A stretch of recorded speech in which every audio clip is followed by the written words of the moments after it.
This conference will now be recorded. Welcome to the expert session on FHIR profiling. Today, our expert guest is Nagesh Bashyam. He is the founder and CTO of Exam Software Solutions, and his bio is in front of us. He has 25 years of IT experience in IT infrastructure, transportation, commerce, and healthcare sectors. And most prominently, he is involved in large US government projects. He has led an automation of train control systems, led and automated digitization of US census operations. He was a senior SME and technical advisor to the Office of National Coordinator for the US Department of Health and Human Services, leading multiple projects. So he has quite a lot of experience that we can benefit from, and the most important thing that we want to focus is on have led more than 20 plus initiatives for US, like care transition, provider directories, US code, data access, research, register framework, and data models, Da Vinci project, and the certification and quality reporting and ONC. So welcome, Nagesh. Thanks for accepting our invite. Over to you. Yeah, thank you very much, Kumar. So I'm actually really excited to see that there is a lot of interest in FHIR in India, which is a welcome sign, and it's a welcome sign anytime we see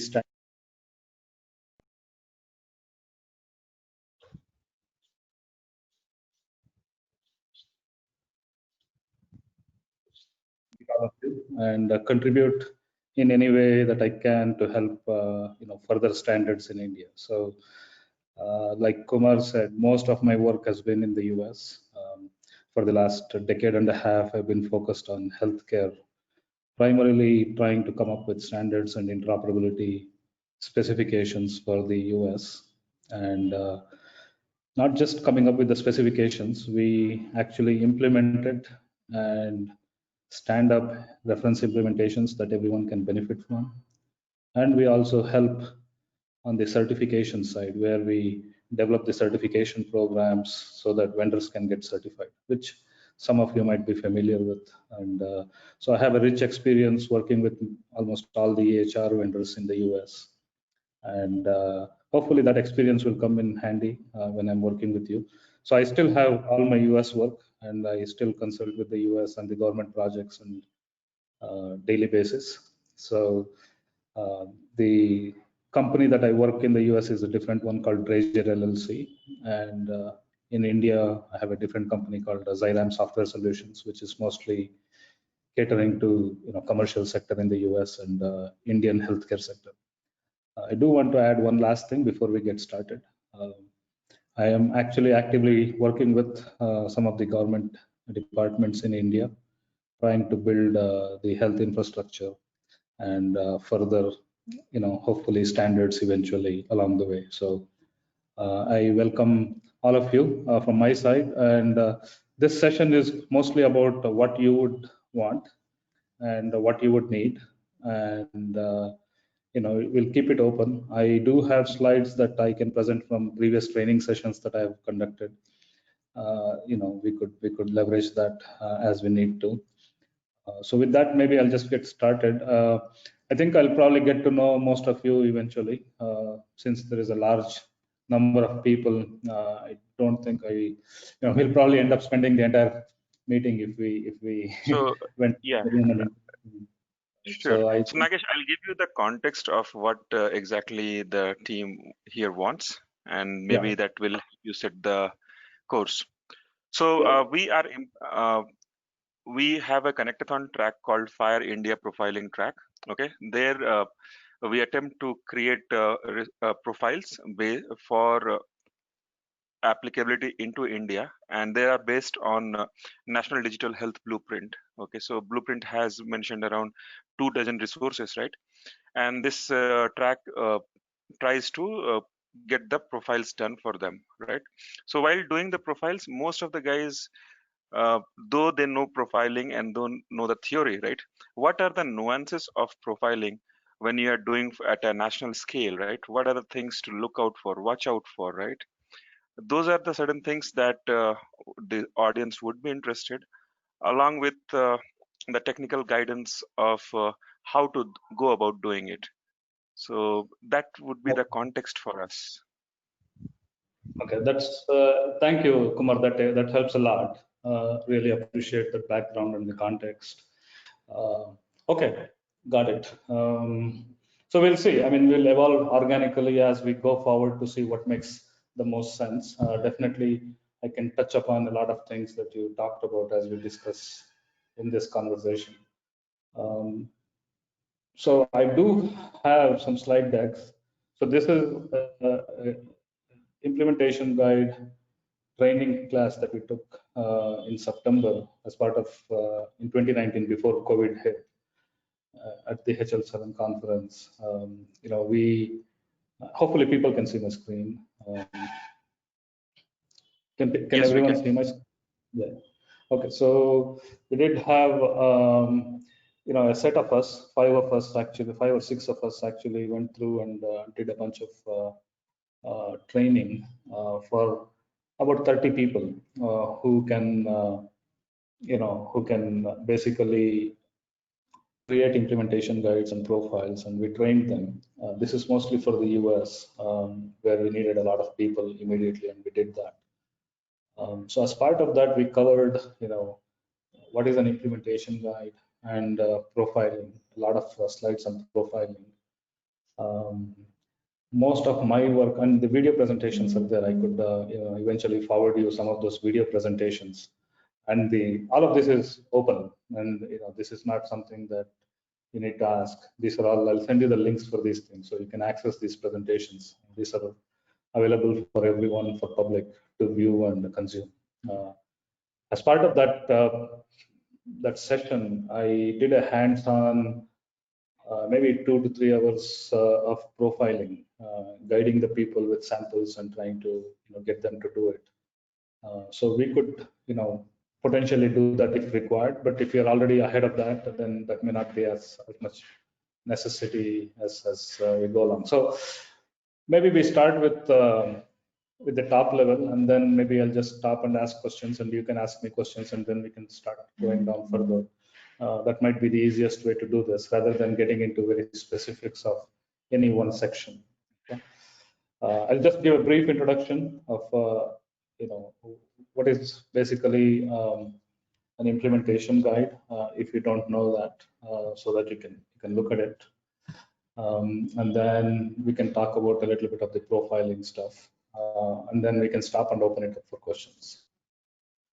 So many of you are aware, of the FHIR standard itself. The standard, as it is specified, is an open standard. What do you mean by an open standard? You can think of it as like a framework that you can leverage to create interoperability specifications. The standard by itself is not really interoperable. The reason is it is quite open. By open, what it means is there is a lot of optionality on the types of data elements that you can have. There is a lot of optionality in terms of the mandatory and optional fields. There is a lot of optionality in terms of code systems, value sets, and other things. So, for example, we could bring up any one of the resources and take a look at it. So let's see, for example,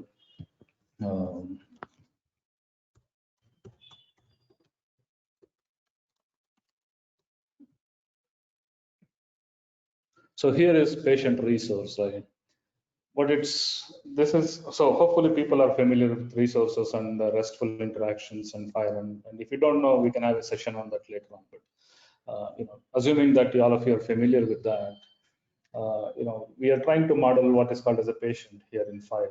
And if you see that there's a whole bunch of data elements that are specified for a patient, including identifier, name, telecom, gender, birth date, and so on and so forth. If you look at the specification, you'll see that almost everything is optional, 0.1, 0.1 star.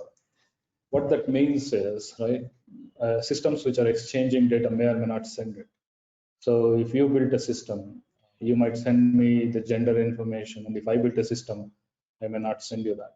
So there is no reliability or interoperability by just using a standard which is wide open. So this is a wide open standard in the sense that there is a specification to say what is a gender. Gender is a code, and the code can be male, female, other, or unknown.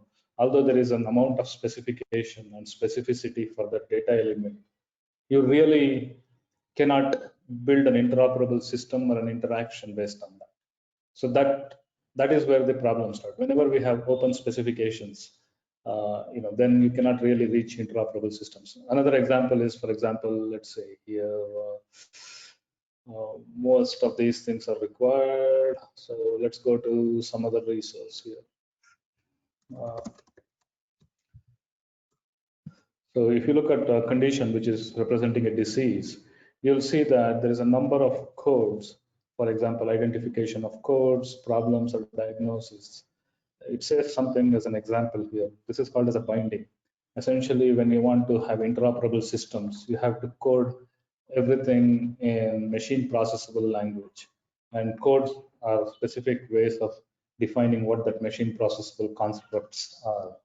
And because you want to define that, you have to go through a lot of effort, for example, to find out all the diseases that exist. So they have created terminologies and code systems and value sets that define those. But in an open standard, there is no specific requirement to say you have to use these disease codes only and nothing else. Okay, that's because every different use case. So, for example, if I'm working on a cancer use case, I only want to look at cancer diseases. Related diseases. If I want to look at primary care, then I have a different set of diseases that I should be looking at. So depending on the use case, the codes that you want to use will become a subset for that specific use case. That's the reason why they leave it open in the standard itself, so that when people start working on a specific use case, that's when you start really figuring out what exactly you need to constrain to. Constraining is basically part of the HL7 terminology.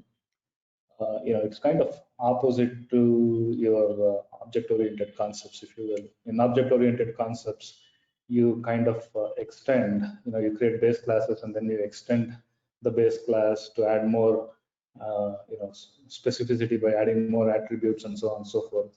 But in HL7, typically what happens is the base standards are open, and then the derived artifacts, I'll call them artifacts for now, are more specific, and they eliminate the optionality so that they're more interoperable. So constraining is the art of restricting the options in the open standard so that you can actually build a successful interoperable specification.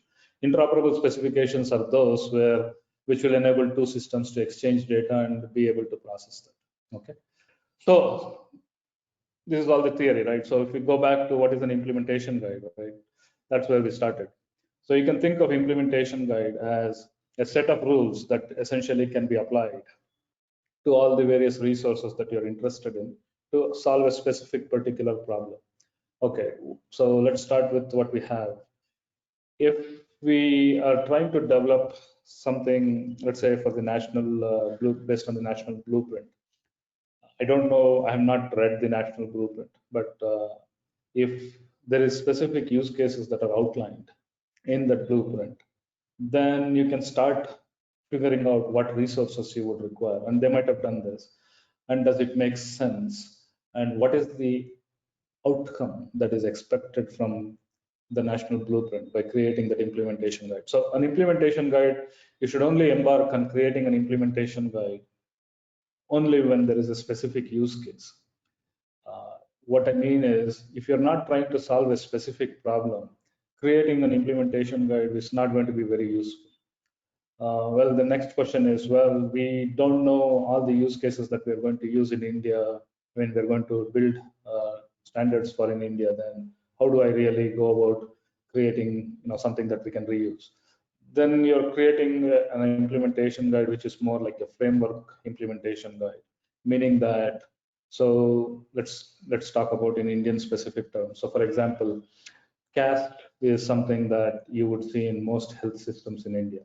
They're captured for multiple reasons, for reimbursements, for payments, and so on and so forth. Religion is given a lot of importance in Indian health systems. If you go look at the screens in any software that is currently being used, you'll see capturing of demographic information, which includes different things like caste and religion, and maybe specifically Aadhaar card and things like that. Now, these are common things that you would find in almost all implementation guides. I mean, in all hospital implementations or ambulatory implementations in India. So when you are developing something for a nation, the very first thing to see is, okay, is there a specific use case that we are trying to solve?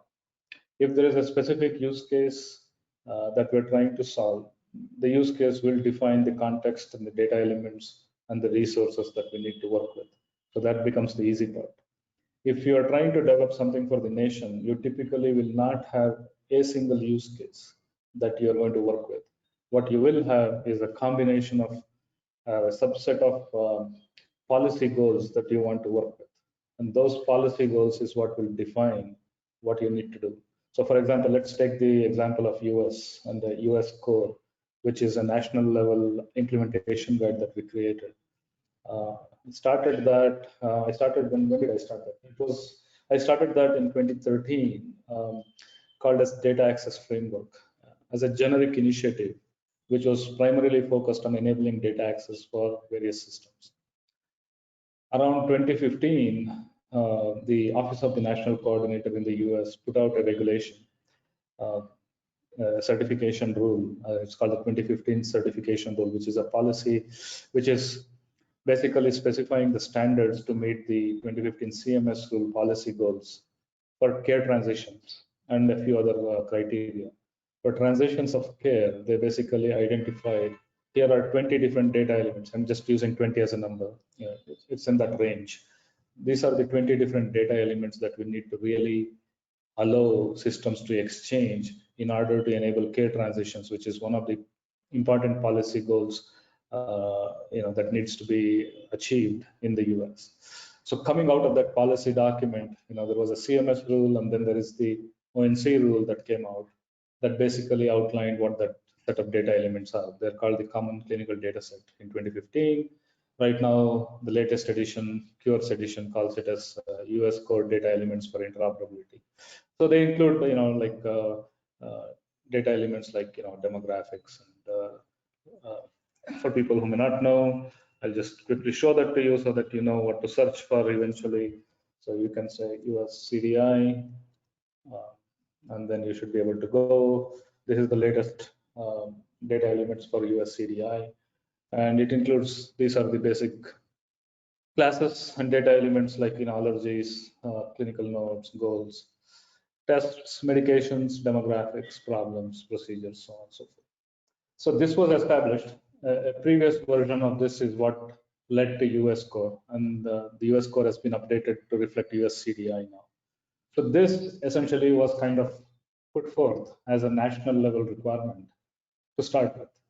So if the national blueprint in India identifies 24 resources or whatever, 20 plus resources as a starting point that is required to execute whatever the policy goals and outcomes are, then that in itself is a good starting point. That is on one side, that is exactly what you would need to start. On the flip side, creating white papers and blueprints and documents is of really no use. I have seen quite a lot of them in my life in various domains. What is the necessity, or what is the in the US they call it the carrot and the stick? Why would a private healthcare vendor implement those profiles? What is in it for them? Are they going to get money by implementing it? Are their clients asking for it? What is it that will promote the implementation of it? If we cannot define the specificity of, okay, this is the specific reason why vendors are going to implement this, and this is the specific reason why healthcare organizations are going to really adopt this and take the extra effort of entering in some additional information into the screens in their workflows, that will not succeed. So we have done many initiatives in the US which did not have the specific enforcement or the specific drivers that are required to operationalize some of these systems. And whenever we didn't have that, those implementation guides essentially become paperware and they sit on the shelf. So the national blueprint, as good as it may be, if there is really no driver to force the implementation of it, that the adoption and implementation of it will probably be very minimal, regardless of how good the implementation guide is, regardless of how hard you work on the profiles, and regardless of how well you define it. That is the outcome that you can expect. That doesn't mean that we should not do the work, right? Standards are always ahead of the industry by many years, and normally, there are two ways standards can be adopted. One is standards and implementation guides are profiles. I'm using the word standards broadly.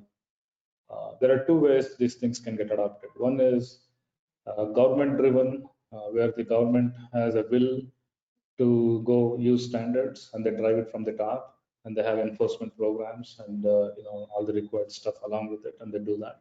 That is one way. The other way is the market driven need. So a lot of the market driven need typically succeed faster and there is a lot more innovation and it works better. So for example, most of the mobile devices and how the mobile devices work with each other and interact with each other and those kinds of things that you use on a day-to-day basis.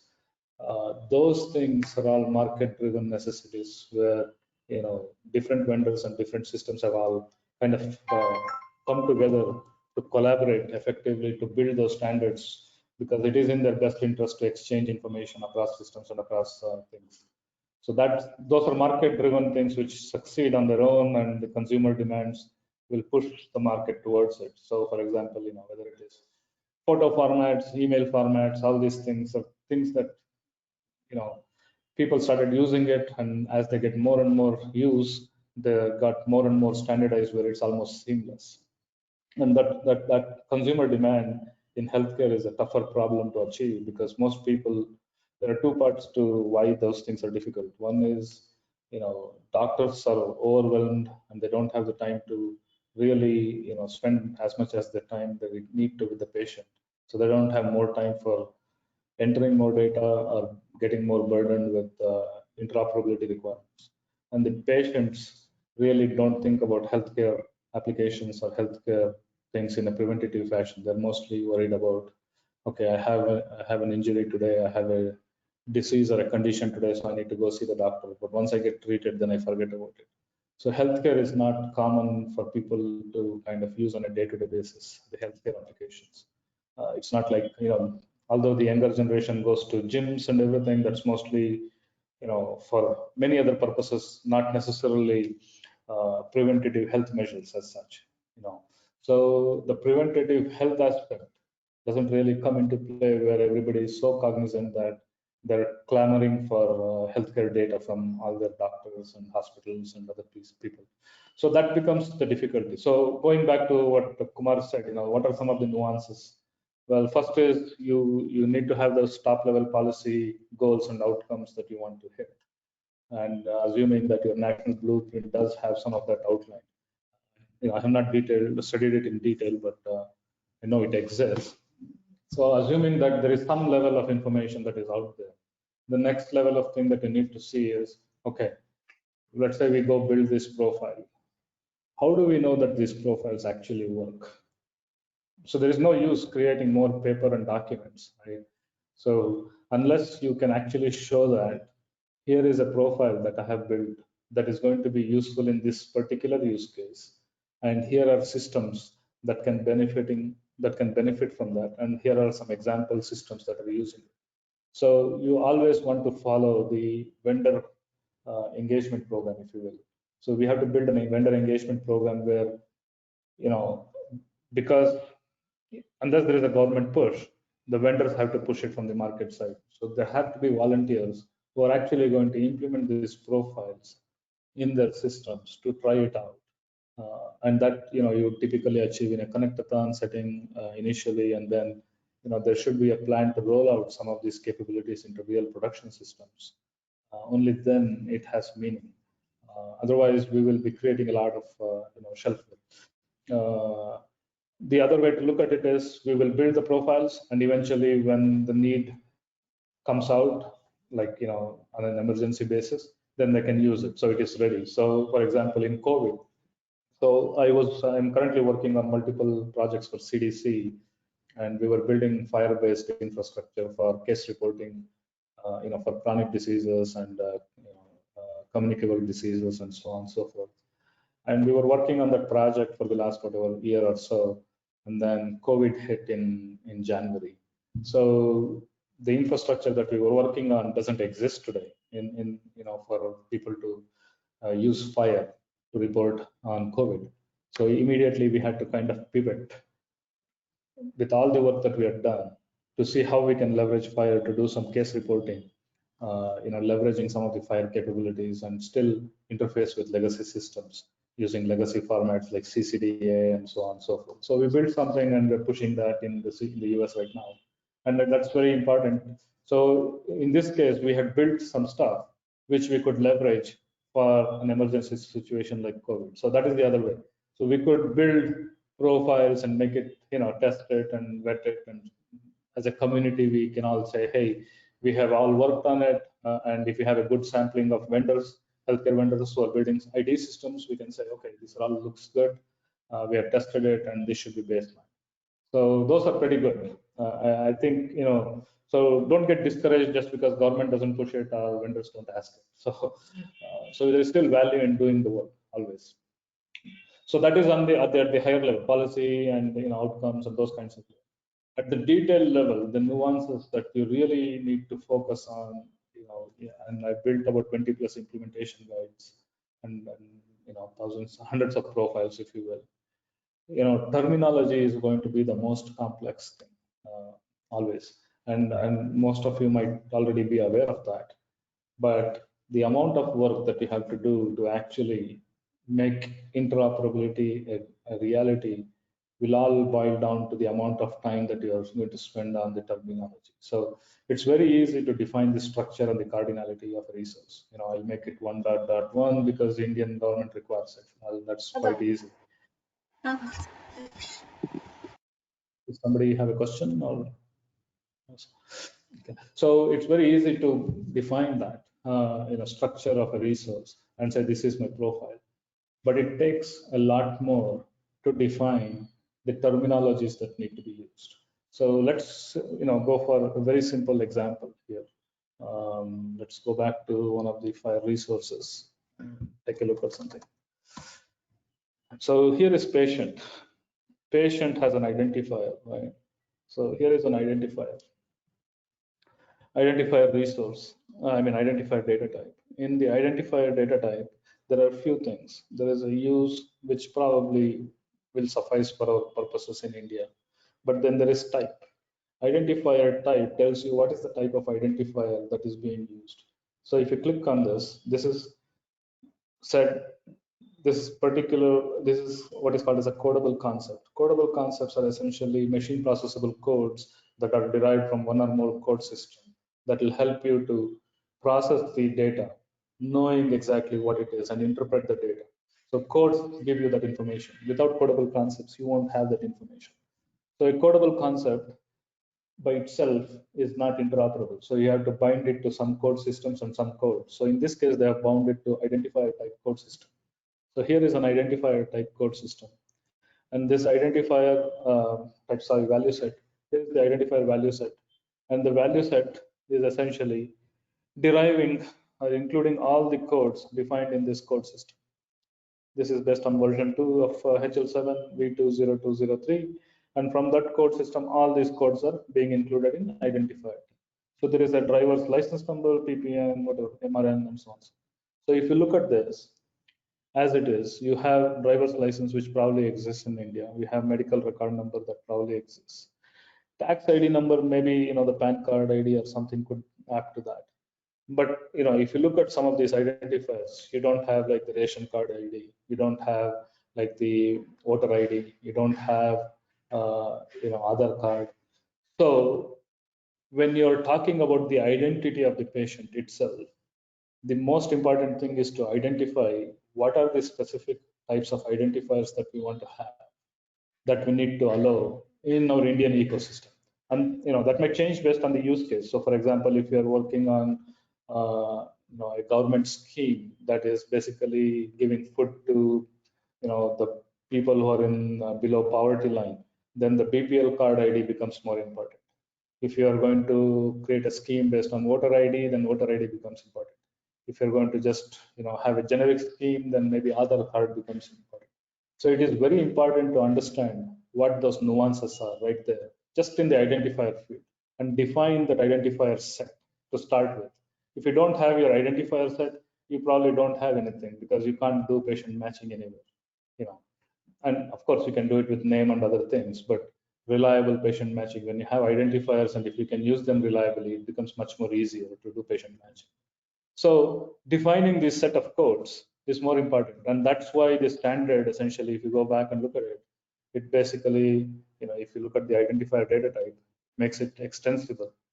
Extensible means that essentially you have to use the codes that are in this code system and the value set, unless the concept that you're trying to convey does not exist and does not map to any of the specific codes in it. So for example, driver's license is a code that we saw here, right? Here is driver's license. The Indian driver's license number and format may be different, but there is a way to say that this is a driver's license code. So you cannot create your own thing called as Indian driver's license. That doesn't work. That's not allowed in this particular concept. You have to use the driver's license code, and then you can still have a different format for validation and define the rules of how the format should be and so on and so forth. Whereas, something like a voter ID or something else like Aadhaar card number, if nothing else matches here, then you can basically add that as a new code into this code system, and that becomes part of your Indian. So working on the terminologies at the very basic level becomes extremely important and significant. There are many examples I can give. For example, if you take gender, male, female, other, unknown is a required thing here. Okay, required means you cannot really use anything else for that except those 4 values. Okay. So if that is the case, and if Indian government requires transgender to be used, male, female, or transgender, and unknown, if those are the 4 values, then how do we go about doing it? What should we be doing? So those are the types of things that we have to start addressing at the very basic level when you're creating a profile. The terminologies are the most, I cannot emphasize it enough. Those are the absolutely the most important things for us to really do anything worthwhile. The structure, making gender 1.1, making name 1.1, those are all pretty straightforward things, and I think most of you will be able to do it. But if you don't do a good job on the terminology, then the profile is almost useless for interoperability purposes. So spending significant time on that is what would be one of the big things that you need to do, right? The other part of it is creation of too many profiles. So as soon as you start creating profiles, there will be so many different use cases that you want to solve, and each use case author or use case person who is heading that will think that, oh, the profile created by Nagesh is not as good as it needs to be. I need one more change. So for example, let's say I have created a profile which has a gender in it as 1.1, and we capture gender all the time. But there is some other use case where, I need something slightly different. Then, the very next thing that happens is proliferation of profiles. You really do not want too many profiles of the same resource unless there is really a valid reason. So what does that lead to? That leads to a governance structure that can say, okay, here is the set of profiles, and here is the governance, which is the approval processes that we'll go through. Of course, HL7 has well-defined processes, but the processes that you need to go through to build a new profile and get it approved and baseline, that has to be very strict so that you don't add too many profiles. And more than profiles, you will start seeing a lot of extensions, especially in the Indian ecosystem. I can see that the easiest thing to do is add an extension for everything and think that we have solved the problem.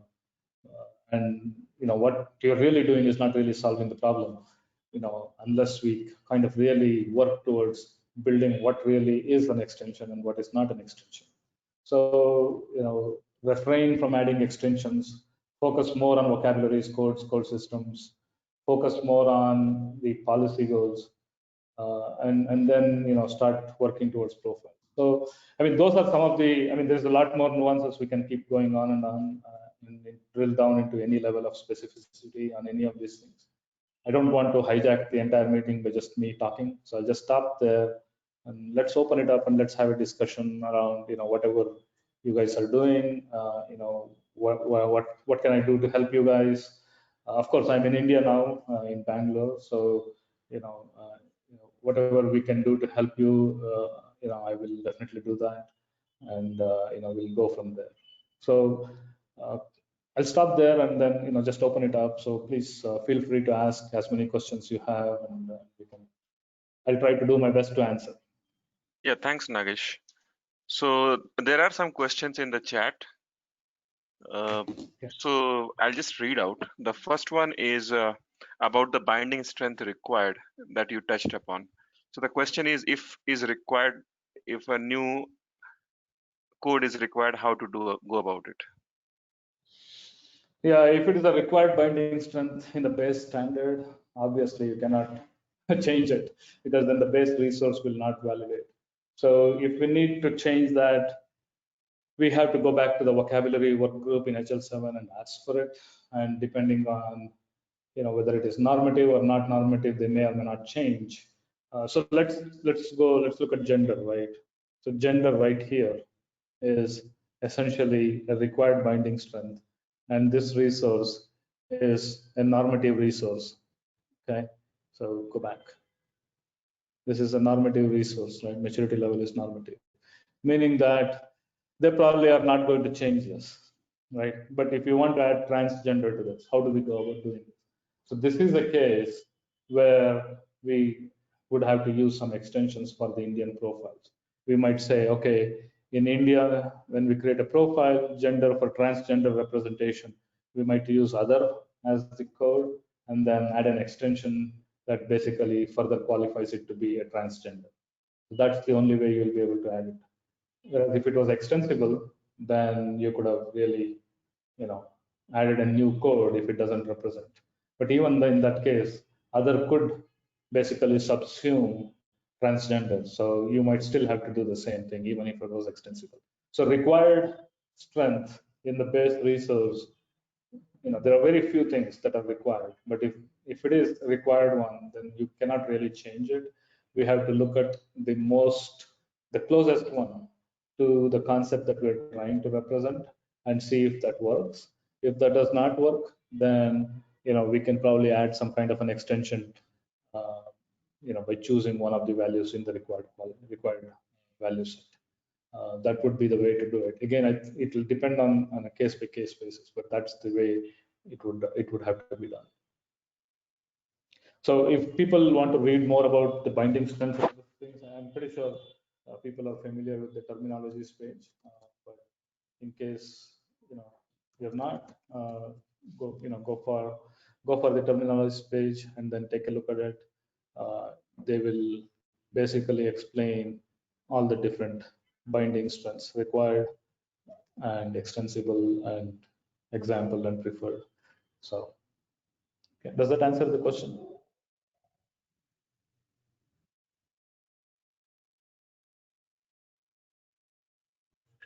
Thanks, Nagesh. Second question from Manish. Manish, would you ask the question?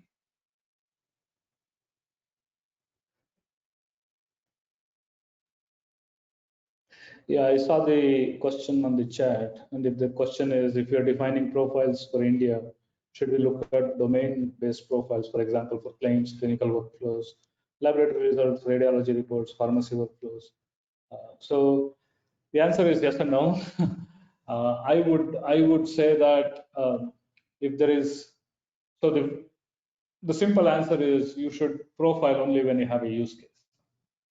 That's the simplest answer. The more complex answer is when you know that you're going to work on 10 different use cases within a domain and you want to create a set of profiles, then you can create something as a set of core profiles. So for example, if I'm going to work on all the health insurance transactions that can happen, whether it's a claim adjudication, insurance coverage determination, eligibility determination, payments, prior authorization. So if there is a series of different use cases that are going to be worked within the payer provided domain, for example, then although you have not embarked on the specific use case, you can still create a set of profiles. So the answer is, for one use case, thinking that that will represent the universe of profiles for a domain would be wrong.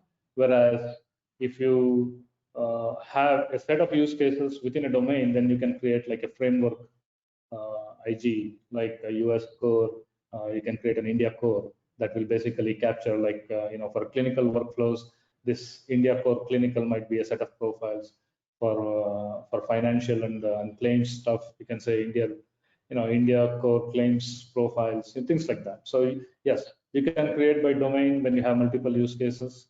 And if you don't have multiple use cases, but you're working on something very specific for your own organization or something like that, then you would do it for that specific use case. So at the national level, I would think that you would have profiles by 3 to 4 at least top level domains. You'll have on the financial domain all the different use cases, so there should be a set of financial profiles and the clinical profiles for the clinical use. Pharmacy would be another one, like you have pointed out. Lab reporting would be another one, as you have pointed out rightly, for all the different use cases. There might be a couple of other ones that might also come into play there. So yes, by domain you could start, as long as you have identified at least 3 to 4 different use cases that you can legitimately say that I have 4 use cases, and from these 4 use cases I will create a set of profiles that can then be enhanced eventually. So it's a good point, and you should really start thinking along those lines to really do it. So Nagesh, how was the US core started, and did it have a specific use case, or how did it get started? Yeah, so the US core started from what is called as Data Access Framework Initiative that I led in 2013. Along the same, so 2013, we were developing some of this data access framework resources and profiles to enable data access between two systems using FHIR APIs for research purposes. So we had a set of research and care delivery use cases that we were focused on. But really what made US core so prominent is the ONC regulation that came out in 2015. And when that regulation was created, identified the set of data elements that are required for interoperability between systems using APIs. And those APIs essentially got represented using FHIR and FHIR profiles. And that's kind of, it got represented using FHIR and FHIR profiles in the data access framework. At the same time, Argonaut program, which some of you may be familiar with, took all the data access framework profiles and they made an Argonaut implementation guide, and the vendors implemented that. And then eventually we basically migrated all of the data access framework and the Argonaut into what is now called as the US core implementation guide. So it originated out of the regulation space that was mandated in the US, and then now it has transitioned over into more of a universal thing. I mean, even now, I would say 90% or more of the US core profiles, maybe even all of it, is aimed at meeting the regulatory intent in the US. And there has been a lot of discussion over the last 6 months to a year to add new things into US core to really promote interoperability beyond the regulation. So hopefully that will happen slowly over a period of time. Now that there is good governance established, that will happen. But the initially it came out of the regulation. That's how everyone can think about it.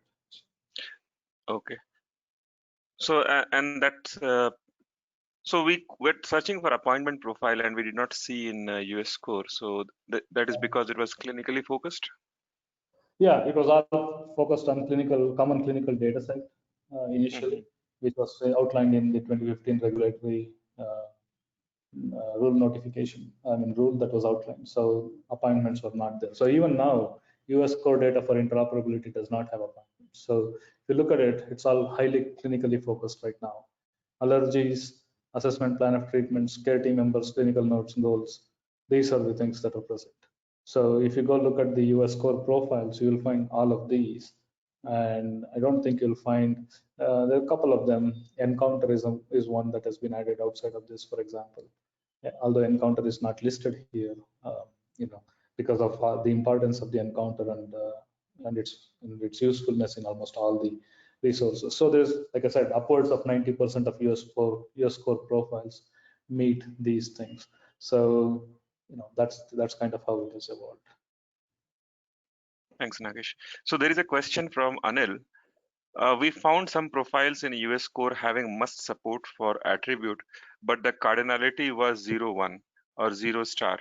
So if the cardinality says optional, then why call it must support? Okay, so it's an excellent question. So must support is a complicated concept that is being used in FHIR. Complicated in the sense of the exact question that you asked. So let's take some concrete example and see how we can explain that.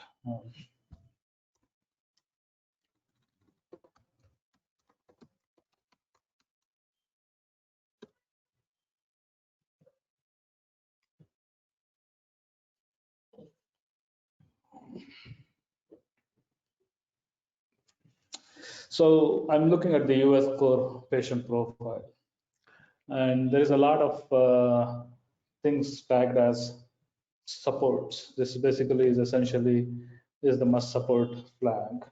The must support flag indicates that the system which is implementing the particular actor has to support this data element. Well, there are many valid reasons why a particular attribute may or may not be available in a system. So let's take an example of telecom.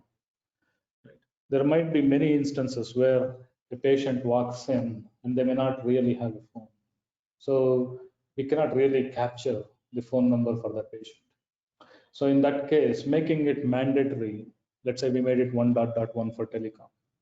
If I made it 1.1 here or 1.1 star, what that means is, regardless of whether a patient really has a telephone or not, in the JSON or the XML document that is being exchanged between two systems, you are going to send something in that field. So for example, in JSON, you might just have the tag with an empty string. In XML, you will have the XML tags with an empty string and send it back and forth, which is almost meaningless for systems to use, right? In interoperability, conveying blank information is almost as useless as conveying it's totally useless to exchange, wasting bandwidth and everything. And if you do not really have the information, you can actually omit the data element and the attribute. That is the purpose of leaving the cardinality of 0.1. Whereas what supports really means is, so first of all, the definition of must support is specific to implementation web. Okay, so you can define what must support means for a specific implementation web, and you can define the expectation of it. So you can define supports as saying that you will always include this regardless of what it is, regardless of the cardinality and so on. You could define something like that. That doesn't really help the purpose. You can also define the supports flag, which is most commonly defined as, if it exists, you should be able to exchange it. You should be able to send and receive, parse, and consume it. That is more or less the concept that most systems settle on, saying that if the information is present, then there is no reason for you to hide that information if you are a sender. And if the information does exist, then as a receiver, even though the cardinality is 0 dot dot star, you should be able to receive information in that field, parse that, and make it available to the provider and display it. So the supports flag layers in this additional constraint on top of the cardinality. Just because the cardinality is 0 dot dot star, you don't want to say I will omit it, because there are so many cases where the information will not be available. So if you just say 0 dot dot star, then really 90% of the time people might just omit that information and really build a crappy profile that can exchange only 3 or 4 pieces of information. So in order to avoid doing that, the supports or the must support flag is used to say that we expect this to be populated most of the time, unless there is a really very good reason not to populate. So if 95% of the patients have a telephone number, we expect 95% of the records to have telephone number captured and represented. The 5% of the cases where people really don't have it, then we can leave it. So if you look at the US core implementation guide, there is a definition for must support. So somewhere in here, there would be the definition of what a must support is.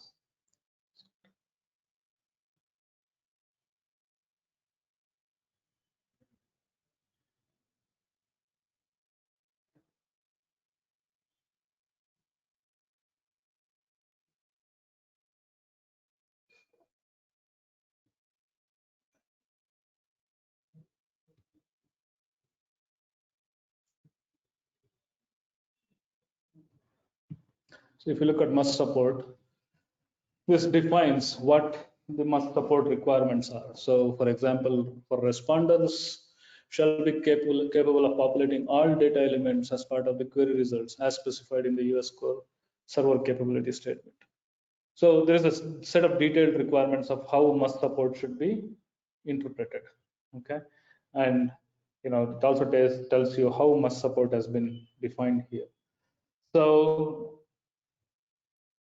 like for example, look at this line. When querying US core responders, US core requesters or the consumer shall interpret missing data elements within the resource instances as data not present. That is why they are not sending it.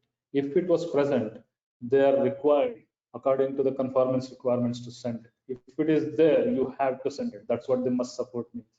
If you do not have it, we can understand, then you can eliminate it. And then also,